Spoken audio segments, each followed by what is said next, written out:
Desenvolvimento, renovação das gerações e o combate às consequências da interioridade são prioridades do Nordeste Transmontano, hoje em análise no programa 70x7.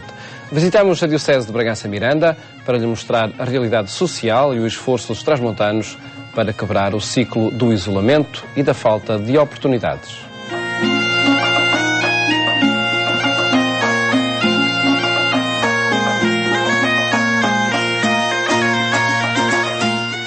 Aqui antigamente era tudo agricultura. Havia aqui 35, 40 rebanhos de gado. E depois foi tudo para o Alentejo. Em 65, 60 até 70 foi tudo para o Alentejo. Mas trabalhou-se. Mas aqui há gente, há rapazes ricos que trabalharam muito. As pessoas estão todas lá para baixo. Aqui estamos uma bandada de velhos. Normalmente a força é tudo pessoas idosas, não é? Estamos por aqui, estamos reformados. O resto está tudo lá para baixo, para essas cidades, Porto, Coimbra e Lisboa.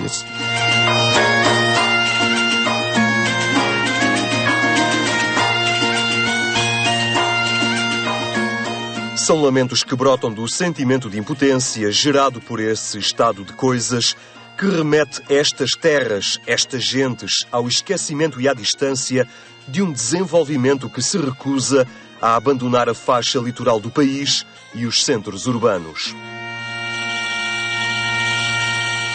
Aqui é o Nordeste Transmontano, território austero, onde o sustento se arranca da terra à custa da teimosia e da entrega dos que se recusam a partir ou já não reúnem os requisitos solicitados pelas oportunidades de outros destinos. Portas fechadas, ruínas visíveis do que outrora foi vida intensa, mas já vivida e passada. Os tempos da imigração em massa das décadas de 50 e 60 parecem ter fechado um círculo neste início do novo milénio, onde a crise económica voltou a empurrar para longe os filhos destes lugares. Filhos que nascem cada vez menos e jovens que partem mais. Nota-se por um lado o envelhecimento, por outro lado o não nascimento, o déficit de natalidade e a fuga do capital humano e do grande potencial para outros pontos do país e ultimamente, sobretudo, para outros lugares do mundo, para a Inglaterra, para Angola, para outros lugares do nosso planeta, é todos os dias. Eu noto isso nas comunidades que visito e, sobretudo, casais novos. Este boom da imigração é semelhante aos anos 60. Mudaram os tempos, sucederam-se gerações, mas Trás-os-Montes continua a acreditar que a sua identidade permanece e a determinação não morre. A esperança anima municípios, freguesias, movimenta também a Diocese de Bragança Miranda, onde um bispo jovem se recusa a ceder ao desânimo. Nós estamos na maior diocese do norte do país em termos de território, com uma população de 136.500 pessoas, mas com 326 paróquias, 634 comunidades e uma distância enorme. Ainda hoje, para ir de Bragança a Freixo de Espada à Cinta, eu preciso 2 horas. É mais fácil ir a uma outra cidade do nosso país. E tudo isto revela a situação que é a nossa característica da interioridade em que vivemos, e ainda se torna mais difícil a nossa missão. Mas é com estas características e com estas pessoas que nós vivemos, estamos, rezamos e trabalhamos, e para elas gastamos a nossa vida. Ninguém duvida ou esconde que, do ponto de vista social, a Diocese de Bragança Miranda enfrenta um envelhecimento acentuado da sua população. Temos 2 dos concelhos mais envelhecidos do país, segundo os últimos censos. Temos uma acentuada perda de população, cerca de 12.500 nos últimos censos, que para um concelho que detinha cerca de 150 mil, já viu que a perda de 12.500 pessoas é muito significativa. Curiosamente, a pouca industrialização desta zona do país até parece jogar a favor nestes tempos de crise económica. Se tivéssemos indústrias a fechar, teríamos logo aí graves problemas sociais com com os despedimentos que estão a acontecer em vários distritos. E aqui esse fenómeno não se nota tanto. Ou seja, o que eu quero dizer com isto é que, apesar de estarmos a sofrer com a crise, o impacto não é tão visível no dia-a-dia quando há, nos outros distritos, um despedimento coletivo de 1000 trabalhadores, o que implica logo uma crise económica para cerca de 3.000 pessoas ou cerca de 1000 famílias. Mas haverá um determinismo que nega o desenvolvimento a estas terras? Condicionalismos que os homens não possam alterar de modo a inverter esta espiral de empobrecimento e desertificação? Para Francisco Cepeda, a responsabilidade pelo estado das coisas tem um rosto. Resulta de opções erradas e sistemáticas que nunca apostaram no desenvolvimento sustentável, mas apenas em políticas de crescimento que pouco têm a ver com a condição concreta em que vivem as pessoas. E para isso, logicamente, é muito mais fácil aumentar o PIB investindo no litoral, por exemplo, nas regiões entre Braga e Setúbal, onde as economias de escala são muito grandes, do que investir no interior, onde o retorno é mais difícil. Ora bem, como isso é assim, e foi sempre assim, e nunca houve preocupação de uma política de desenvolvimento, essa sim que era fundamental e imprescindível, que tinha obviamente como crescimento um dos fatores fundamentais, mas tinha preocupações culturais, sociais, ambientais, etc, etc. Como essa política de desenvolvimento nunca a fizemos, nunca a desenhamos, como agora se diz, acontece que limitámos-nos ao crescimento. E o crescimento é desequilibrador por natureza. É que crescer é diferente de desenvolver.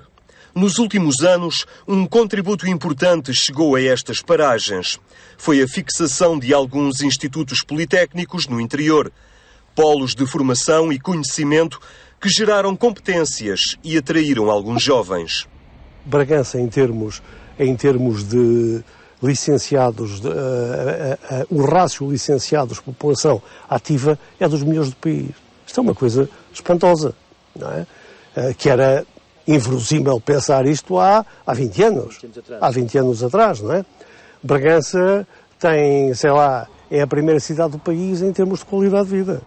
Mas o mais importante é o direito à oportunidade. E quem habita o Nordeste transmontano não merece ficar à margem das oportunidades do país, nem estas se podem ficar apenas pela margem litoral do território da nação. Temos que nos queixar, isso sim, da forma como não há, nunca houve, ainda tenho alguma esperança porque essa é a última a perder, política de desenvolvimento que olhe para todas as regiões do país como um todo, desenhe de facto uma política de desenvolvimento onde seja possível, enfim, equilibrar sobretudo o direito à oportunidade, que é muito maior em algumas regiões do que noutras, não é? E esse direito à oportunidade, que é fundamental, que é relevante, é isso que efetivamente não acontece aqui. Se os politécnicos reacenderam a esperança, esta tornou-se ainda mais forte com a conclusão da A4. A via de comunicação possibilita agora um acesso mais facilitado e por ela se espera que circulem as indústrias e o turismo. Agora com a A4 se espera e é expectável que haja mais algum investimento aqui no nosso distrito e que com isso venha a colaborar para combater a crise o investimento aqui em algum tipo de indústria. Fala-se de alguns setores, nomeadamente da indústria automóvel, que quererá investir pela posição estratégica próxima de Espanha, com as acessibilidades concluídas. Fala-se nisso, mas como é lógico, ainda é cedo. A A4 está pronta há muito pouco tempo e por isso ainda é muito cedo para tal. Ainda é cedo, mas os setores de atividade já se começam a movimentar e a Diocese não fica à margem desta dinâmica. Cultura da lamentação, em mim, à minha volta e aqui nesta igreja, não quero que tenha, que monte a sua tenda. Nós olhamos com esperança para o presente e para o futuro, e é a cultura da esperança que nos anima. Uma marca de igreja nestas terras é a rede de infraestruturas de apoio social. Aqui, 85% das estruturas sociais pertencem à Igreja Católica. São centros sociais e paroquiais, casas religiosas, misericórdias. Um suporte social que tenta colmatar a deficiência verificada nas políticas de desenvolvimento. Ainda assim, os cortes financeiros do Estado colocaram em risco alguns equipamentos. 7% destas estruturas correm mesmo o risco de fechar.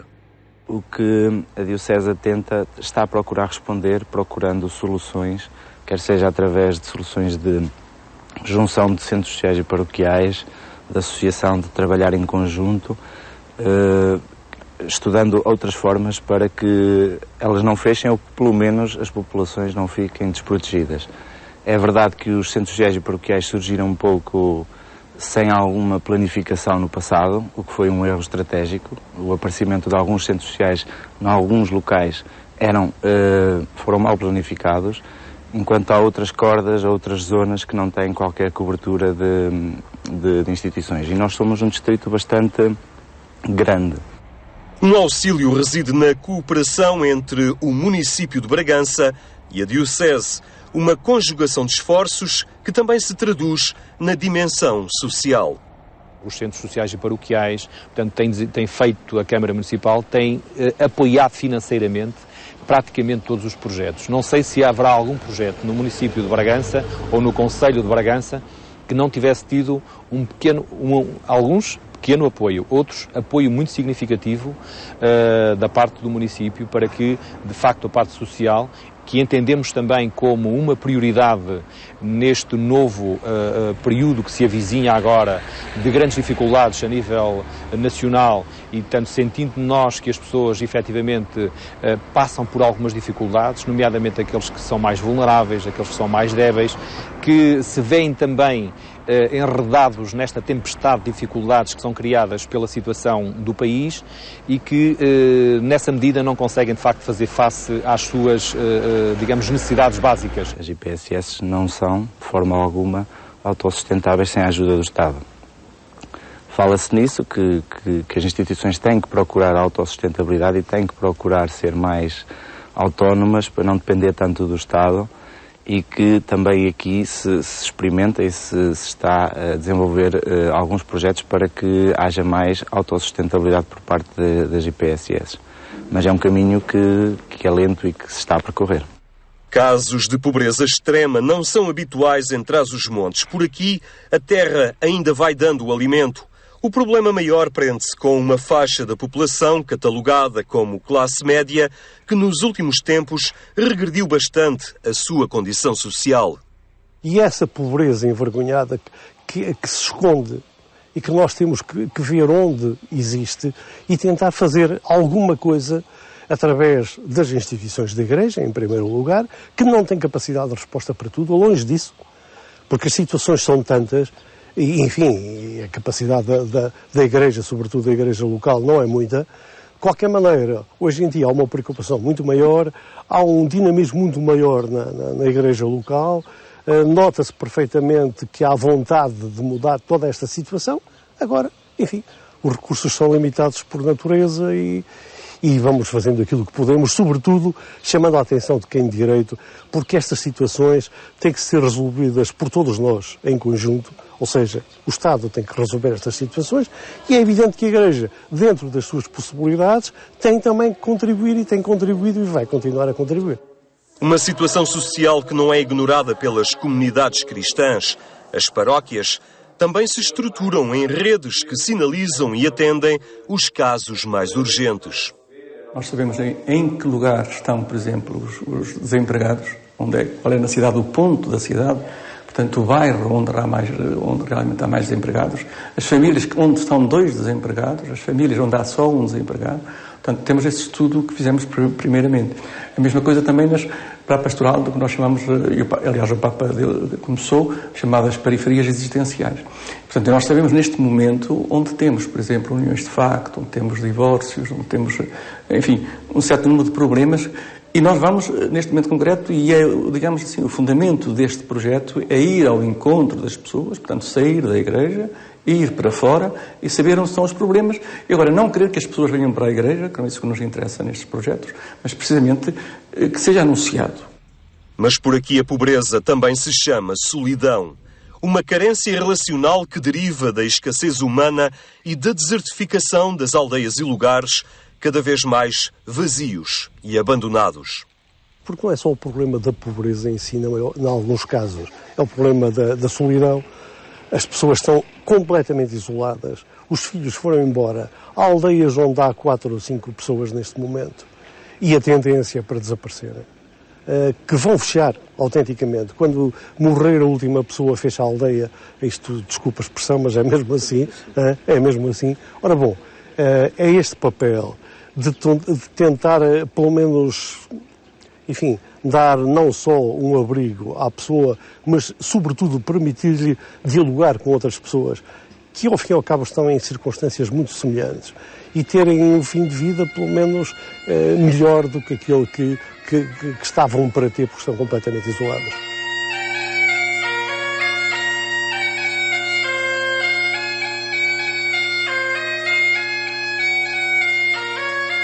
Aqui vivem da agricultura e os reformados, vivem os reformados da sua reforma, e outros estão lá para Lisboa, Porto, Coimbra, estão por todo o país. Aqui imigrantes para fora do país não há assim muitos, há mais imigrantes, tandeiros, chamam-lhe aqui tandeiros, não é? Que andam a bandeia de porta em porta e assim, mas hoje o negócio está um bocado fraco. E o pessoal já está a regressar aqui à aldeia. Está a regressar à aldeia porque os negócios lá estão muito fracos, lá para baixo. E vêm cá em cima para a terra, para a nossa terra, e começam-se a meter na agricultura porque não há outro meio de viver. Não?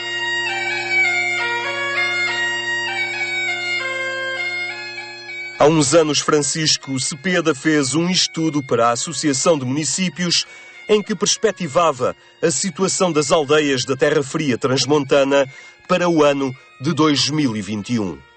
E as conclusões foram terríveis. Desde aldeias que pura e simplesmente desapareciam, e vão desaparecer, até a outras que tinham alguma sustentação. E propus aos presidentes de Câmara que olhassem muito bem para isso, que eu chamava aldeias âncora, para valia a pena eventualmente investir mais nessas aldeias, porque permitiam de facto ser âncoras, manter as populações no meio rural e não deslocar-se. Na área do concelho de Bragança, a cidade representa apenas 2% desse território, porém concentra 64% da população. O despovoamento não é um problema só de Bragança, é um problema de facto de todo o interior, que acho que é mais afetado, de facto, o interior pela perda de população. No entanto, temos de criar, de facto, alguns projetos, criar aqui algumas ações que nos levem a que os jovens, essencialmente os jovens, não fujam da nossa terra. E para isso temos alguns projetos também em carteira que pretendemos implementar nestes próximos 4 anos, no sentido de fazermos com que as pessoas permaneçam na nossa cidade, que elas se fixem e, ao mesmo tempo, também atrairmos pessoas de fora, porque, de facto, a qualidade de vida que se respira em Bragança, que se vive aqui na nossa cidade, é algo também que nós temos que vender, no bom sentido, obviamente, para que as pessoas reconheçam essa qualidade e venham fixar-se nesta excelente terra que é Bragança. Em Bragança tem havido uma boa colaboração entre a autarquia e a Igreja. Afinal, presidente e bispo foram colegas de seminário. A vida conduziu por diferentes itinerários, mas o destino uniu-os na promoção e defesa destas gentes. Nos últimos anos, desde há 16 anos a esta parte, foram feitas intervenções com apoio da Câmara Municipal em 145 igrejas ou capelas ou santuários. Portanto, significa que o poder autárquico está intimamente ligado à Igreja, ao poder religioso, se assim quisermos chamar. E esta cooperação tem sido uma cooperação excelente a todos os níveis. Queremos continuá-la, é de facto nossa vontade também continuarmos este excelente relacionamento que temos tido com a Igreja e para isso também poderemos ter até alguns projetos em conjunto. Projetos que passam pelo turismo religioso. Nesse sentido, a Diocese criou um departamento próprio que está a trabalhar as potencialidades de desenvolvimento que podem nascer da valorização do património religioso. temos várias potencialidades, desde roteiros por estilos de construção, a potenciar os caminhos de Santiago, que passam em quase toda a Diocese. Se a candidatura à Basílica Maior da Igreja de Santo Cristo do Outeiro vier aprovada, também é um atrativo que poderá trazer muita gente à região. Depois temos os santuários já existentes na região. Penso que há uma panóplia de atividades que podemos desenvolver, tendo em vista desenvolver aqui esta região do Nordeste Transmontano. Vários templos foram já intervencionados e o restauro visa não apenas a preservação, mas também a promoção destes lugares e o interesse que se espera venham a despertar nos visitantes. Se nós conseguirmos, de facto, implementar também algum projeto nesta área, no sentido de captarmos mais pessoas, captarmos mais turistas para o nosso concelho, tendo por base aquilo que é, digamos, o património religioso, obviamente estaremos a fazer um excelente trabalho também nessa área e por isso esse é de facto um projeto, por exemplo, que eu posso apontar como um exemplo de cooperação e de excelente cooperação, diria eu, a desenvolver no futuro próximo. A pastoral do turismo também deve ser encarada pelo acolhimento às pessoas, não é? E acho que é aí que nós temos um papel também a desenvolver, sensibilizando os párocos, as pessoas responsáveis pelas igrejas, para que esse acolhimento possa ser feito da melhor forma. As vias digitais são para já meios propícios à divulgação do turismo. A tecnologia abre também um campo de potencialidades que não é ignorado pelos responsáveis do setor. Iremos desenvolver uma aplicação mobile e um portal na internet. Neste momento temos já uma rede social criada, onde divulgamos algumas das atividades que já vamos fazendo, mas posteriormente iremos divulgar através da página da internet, da aplicação, criando roteiros que as pessoas depois poderão seguir através da própria aplicação no seu telemóvel. Dom José Cordeiro sublinha que a Diocese fará tudo o que estiver ao seu alcance para tornar este lugar mais belo e fascinante. Fazer da vida um lugar de beleza. A lamentação de dizermos que estamos longe, que somos periferia, que somos interior, isso não tem lugar. Essas são as nossas características. E com as características que temos, não nos podemos comparar a ninguém, nem a outra região. Somos o que somos. E nós, no nosso caso, como cristãos, o único critério de comparação e o único modelo é Jesus Cristo, não são os outros. Vontade e determinação que por aqui se encaixam na identidade destas gentes. Homens e mulheres apostados em contrariar esse sentimento, essa imagem de que por aqui se fica de fora ou se habita a periferia. Às vezes sinto isso, que sente-se que Bragança fica muito distante, porque há um olhar a partir de Lisboa ou de outras capitais, ou até mesmo do Porto, e Bragança é olhada um pouco como periferia, e eu noto isso quando as pessoas vêm aqui pela primeira vez, que dizem, afinal não é como se pensava, afinal em Bragança também se faz isto e se faz aquilo, e eu tenho dito, sim, em Bragança nós somos tão bons como os melhores, porque é que devemos ter um complexo de inferioridade em relação a quê e a quem?